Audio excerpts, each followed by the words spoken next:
So continuing further, as discussed in previous video, n cap, we are considering n cap is equal to j cap. Here I consider a small element mass dm. Okay, I consider here a small mass element dm, which is having the almost length dx. So since this body is continuous, so dm into dm into L is equal to m into dx. As you have studied in your 10th class regarding the equilateral triangles, this concept is derived from there. So dm is equal to m over L into dx. Also, see, I have done my this step, number 1. I have identified my small mass dm, but my this step is left, that how far it is from the origin. So here I write it as that it is at distance x from the origin O. So further, since this is along x-axis, so r is equal to xi cap.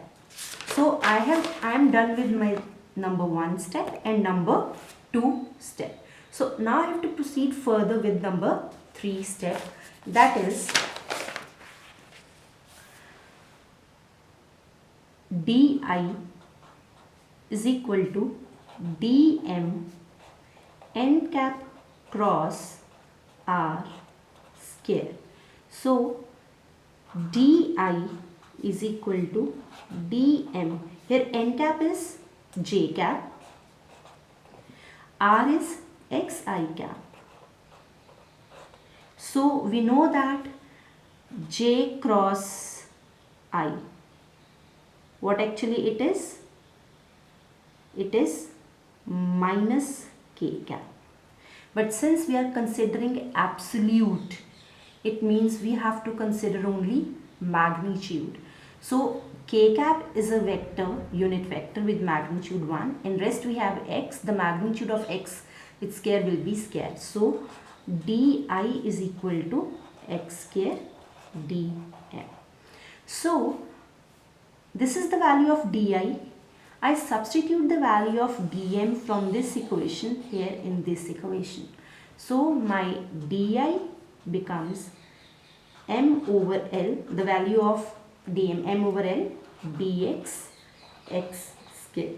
So my further step is, as we know that my last step is that I have to integrate this moment of this di to find the value, complete value of moment of inertia. I am again going to write the value of di for your convenience. Di is equal to m over L x square dx. So now I have to integrate it. So I is equal to integration of di, that is m over L x square dx. But we are left with the parts of limit. M is the total mass of the body, which is constant. Capital L is the total length of the body, which is the constant. So x के dx को आप integrate करेंगे, but we have to consider its limits. Again I am going back to my figure. This, I said you initially that total length is L and this distance is x. So x can vary from, if this is the origin, so this is minus, this is L by 2, this part is L by 2, this part is also L by 2. So my x varies from, origin के पीछे जाओगे तो negative है, minus L by 2 to plus L by 2. So I is equal, limits are minus L by 2 to L by 2. Since m and L are constant, so m by L x square dx minus L by 2 to L by 2. So I am going to integrate it.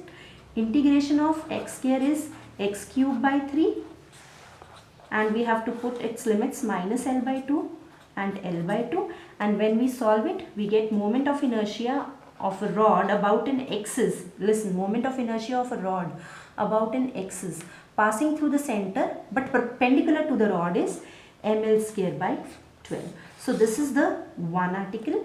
Another article related with the same problem is which you have to do as yourself, which is your assignment. That is, you have to find the moment of inertia of a rod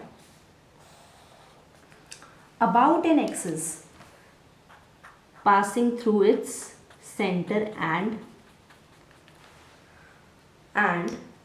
parallel to the axis of the rod. That's all for today's lecture.